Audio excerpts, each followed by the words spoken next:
Welcome to HeartTube. My name is Jim Putnam. It's April 29th here in the Raleigh garden, and we're jumping all in getting annuals in the ground. We got most of the vegetable garden planted last week, got a few other annuals in. This morning, the front garden is Vinka planting. We plant a lot of Vinka out here. The two series that we mainly use are Pacifica and Tattoo.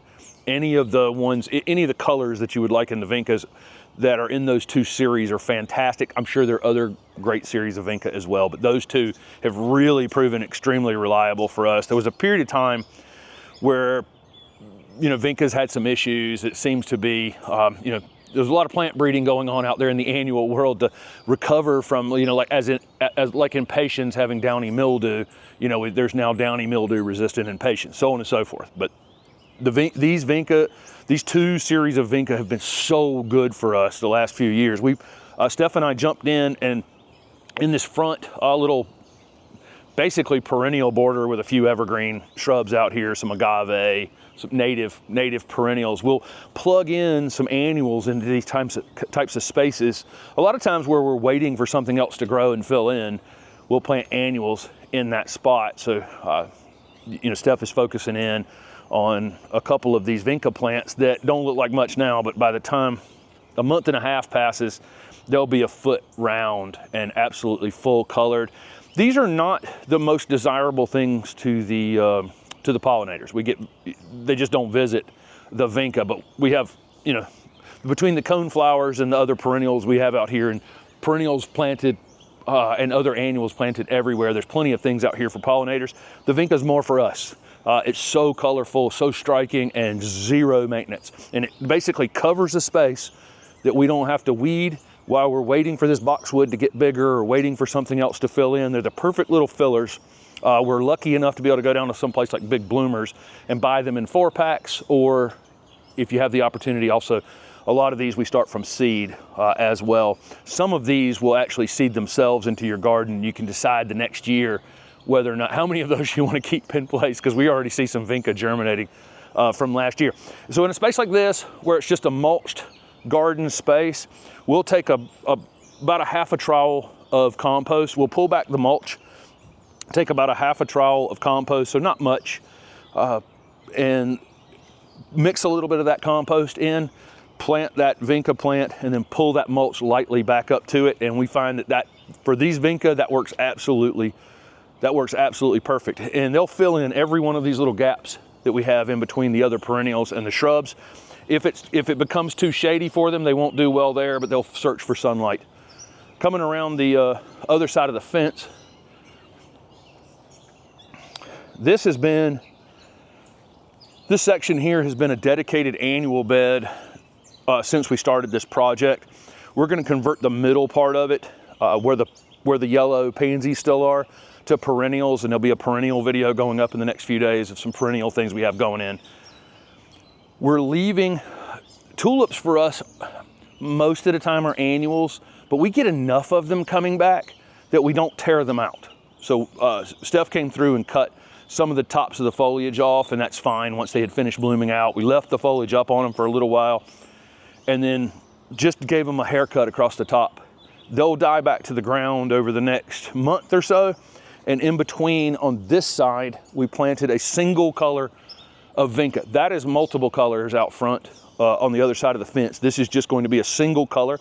And the reason this is a single color is because all the perennials that are going in behind it are going to be lots of different colors. So we just went with a monotone or a single color here because of all the color that's going to be happening back where Steph is standing. Again, these tulips will slowly get out of the way, sink back into the ground. These Vinka will fill this in, and this will just be a solid pink border. Holly's laid here the entire time we've been working on this project this morning. And then I'll let Steph come around with the camera and we'll take a look at this other Vinka border.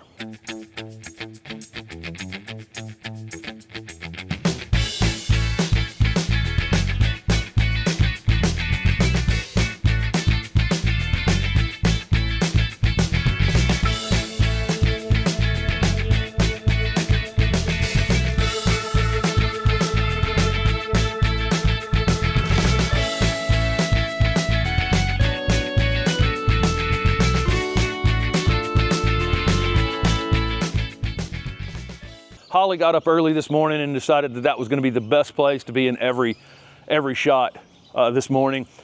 We have the entry in between the gate here, and what we do is we try to use mostly annuals. We'll have some perennials mixed into our annual borders as well, but we try to just invite people and pollinators into the garden with a lot of color. I mean, we call this Clown College design, and so we're a month and a half away from this.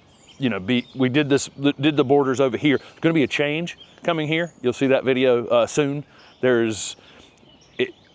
going to redesign our design a bit over here after looking at it, and that's okay. Sometimes you'll do that. You'll get into a project and realize that something's not quite, you know, what you thought it was going to be, how you envisioned it at first, but little change coming over here. So we can plant those annuals into existing beds with the mulch like we did out front by adding just a little compost to each one, or we can have a dedicated annual border that's annuals every single time. So as an example, over here last week we planted these in this, what you see, the black compost strip here. This will be, you know, all these plants will be this big in a couple of months, and this was done just last week. And then up here there's Vinka along this sidewalk edge. These are dedicated annual beds, so they just get compost and a little bit of pine bark, and they stay that way. So we can switch this out to pansies if we want to. It just goes back and forth between annual things that we flip out. And then we have some spaces where we'll stick plants individually into beds as well. And we'll just do that plant to plant to plant. But I like these dedicated annual beds because they're much faster to do. I can just pour a bag of compost out and start planting in it, really, at the end of the day. We refresh them. You don't have to refresh them all the time, but just like your vegetable garden, it's good to occasionally add a little bit of fresh compost to it. These annual plants, we're demanding a lot out of them for 6 or 8 months, and that includes your tomatoes or peppers or any annual. And we want to get as much out of them as we can, so that's why we're adding a little bit to it. And then the mulch, you know, the hardwood mulch we're using, you know, differentiates these beds. When we're planting the annuals, though, in the bed out front, like we did with the Vinka, I'm not pulling a ton of mulch back up to them. They're just lightly fading the mulch out right near the base of the plant. But there you go. That's how we do annuals, either in an existing bed or in their own spaces. Another plant graduating to the garden this morning. This is a boxwood, a variegated boxwood. This is Buxus sempervirens Oreo variegata. A mouthful, but this variegated boxwood is really easy to grow. We have a 2-ball topiary that I've created from one of these, and then this is a single ball topiary, but the topiary doesn't show off quite as much now that it's in the ground. When it was up elevated in a container, you could see all of the work that I had done down below on it. So I'm going to continue to lift it up a bit. I may, if I get the perfect piece coming up here in the middle, turn this into a 2-ball topiary eventually. Variegation's really striking on this plant. Again, it's another one we've been using in a container for like 2 or 3 years. This was a Lowe's clearance plant. You know, I look for these kinds of evergreens like this in the clearance area that I can, you know, maybe it's lost a lot of leaves down at the bottom. Well, good, because that's what I was going to do anyway, is cut all the bottom foliage off of it. So I'm just looking to make sure that it still has some new growth that looks halfway decent. I'll flip the container over, make sure the roots still look white and haven't just become mush in the bottom of the container. That could mean it was overwatered. But if it was simply underwatered, which is typical of the plants that end up in the clearance area, then that's just going to thin some leaves down at the bottom, and that's going to be no big deal if I'm turning it into a little topiary anyway. But I think this is going to be quite striking along the path here in the back garden. We have the Summertime Blues Vitex in the back garden, and we've shown it off a few times over the years, but I've been in the process of limbing it up into a small tree, but it has such an interesting habit. It has more of a horizontal spreading habit, as you can see from the branches that are, you know, now 6 feet high. It all wants to go super wide, and this is how it would kind of grow, as more of a shrubby Vitex in the ground. It's kind of got a little bit of a mind of its own, but I've been trying to train it into a tree that then would have kind of this horizontal, maybe slightly weeping habit. So I just continue to try to raise it up, and every cut that I make up here on this thing or somewhere produces a lot of suckering down on the trunk, as you can see this morning. We had to do a little bit of surgery from this side because it was on the side of the, right upside the house, and we had new siding going on, painting going on, all kinds of projects back this way. So we wanted to get it, needed to get off the house anyway, right? But this Vitex needs a little bit more operation on it here early in the season, and I want to get as many flowers as possible. I certainly don't want this thing putting energy into this kind of growth. So just take a pair of sharp pruners and, you know, very quickly, you know, make pretty quick work of this. It's going to continue. There's a lot of dormant buds along these stems that will continue to try to put out growth, and then they're suckering right down at the very, very bottom of it. All of that needs to be cleaned up, but pretty quickly I can turn this back into normal looking plant. And if I wasn't always talking to a camera, it would have already been done. That's the pretty quick and easy. In fact, I mean, some of these you could just probably go along here and do this, just kind of pop them off. They pop off super easy. Any of this growth that's vertical, that's going to go right up through the middle of the plant, anything I can see that's going to try to go right up through the middle, I want to get that off as well.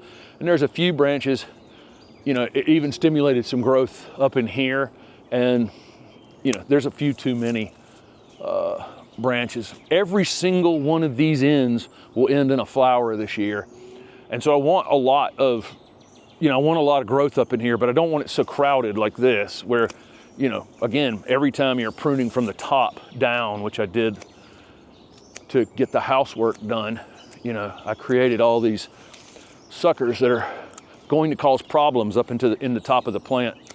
So pretty quick and easy though, to get something like this cleaned up. A lot of times when I'm doing tree forms, I will have staked it up perfectly straight, made a perfect straight trunk, but I kind of like this. It's kind of leaning back and then coming back out this direction. It gives this thing a lot of character.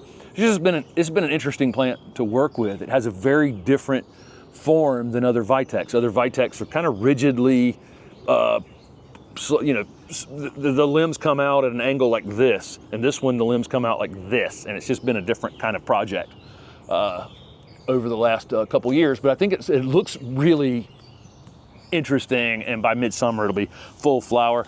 We've got a Sissa that we've never shown on the channel. This is a variegated Sissa Japonica. We came off the discount, or not the discount, but the table at the front of the J.C. Ralston Arboretum. A couple little dead branches in it because we didn't get the thing in the ground. I've got one long branch here that I'll just cut off there to even this thing up. So I've cleaned it up, but it was in the container for a long time before it found a home. Part shade is perfect for this Sissa. Under this Vitex will be the perfect home for it now that we've lifted all the limbs up high enough where it'll still get good light, but not a lot of direct sun. This is Better Boxwood number 3. We've talked about Skylight, and we've talked about Heritage. Skylight, you can kind of shape any way you want to shape it. It's a pretty vigorous grower though, so it can get some real height on it. Heritage is really upright and narrow and kind of fits narrow spaces. Also make a great container plant. Well, they'll all make great container plants, but if you want an upright, narrow one in a container, if you have a tall container especially, sometimes taller, narrower things look good in those types of containers. Next up is Babylon Beauty. And this one, I think, is going to be probably the most popular for mass planting and for below lower windows on foundations. This is the perfect use for this plant.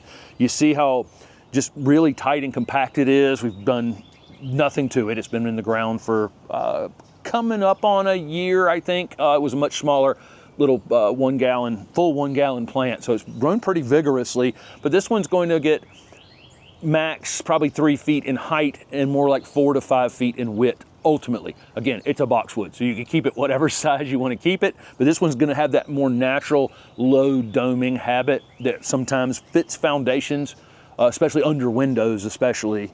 And then again, mass planting on slopes, banks, any place that you're looking for something that's really, really low maintenance that you can mass plant and maybe prevent erosion or something like that.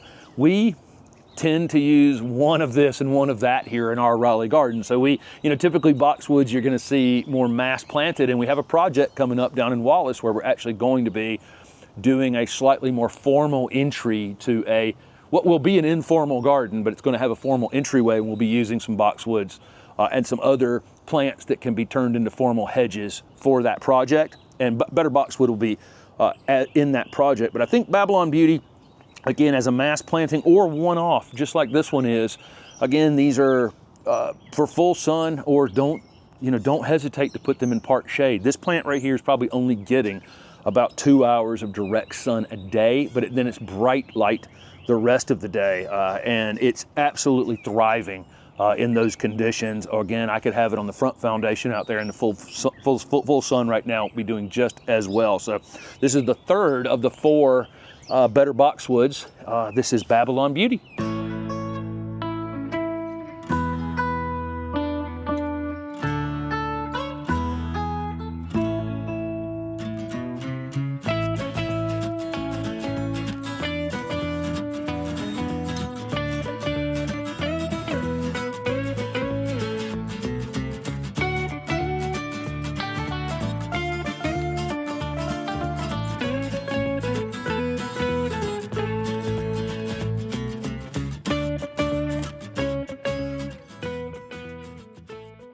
We put a timer on ourselves right there around our average last frost date, which is right around April 15th, that we'd have all of these annuals and herbaceous perennials in the ground by the 1st of May.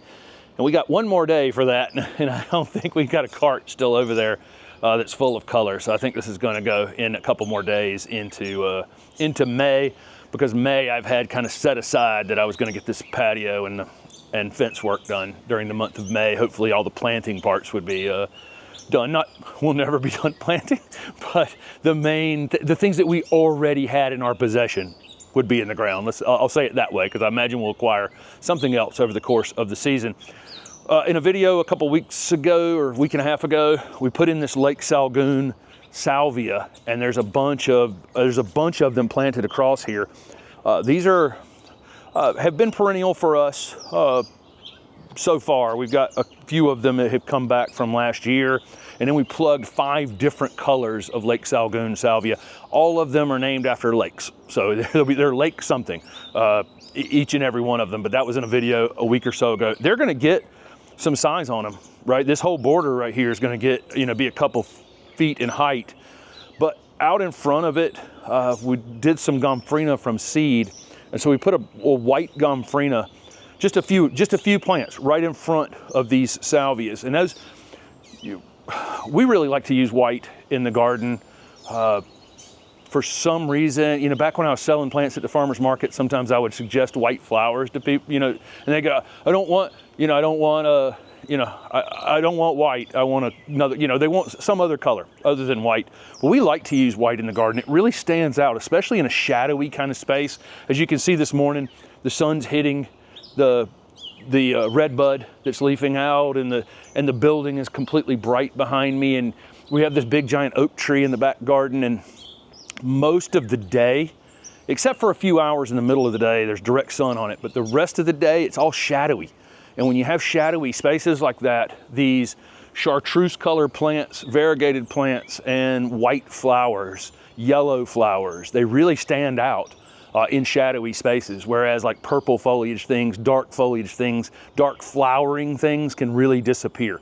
So we do use the occasional red flower, but just not in really shadowy, darker spaces. Because if you walk away from them, you don't see them all that well. Or we put something else against them that's bright enough to help kind of draw the eye in. So some of these Lake Salgoon salvias are dark purple, and that white will help lead your eye in to this space. Okay, that little border's done, but it's going to be perennials now. It's not one we're going to flip out all of the time. So I did not re-amend this soil. I put a little bit of compost for each of those little gomphrena seedlings that we had done in the house.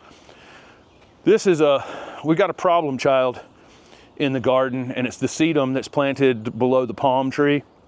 We had, our big goal here was we had a gold or chartreuse colored sedum planted with this green sedum, and that they were going to play nice together, and it was going to really be a lovely space. And for a little while, 2 years ago, it was really interesting. This green sedum here played nice enough with the gold sedum that it looked great. But the green sedum is a complete and total bully, and I mean a true bully.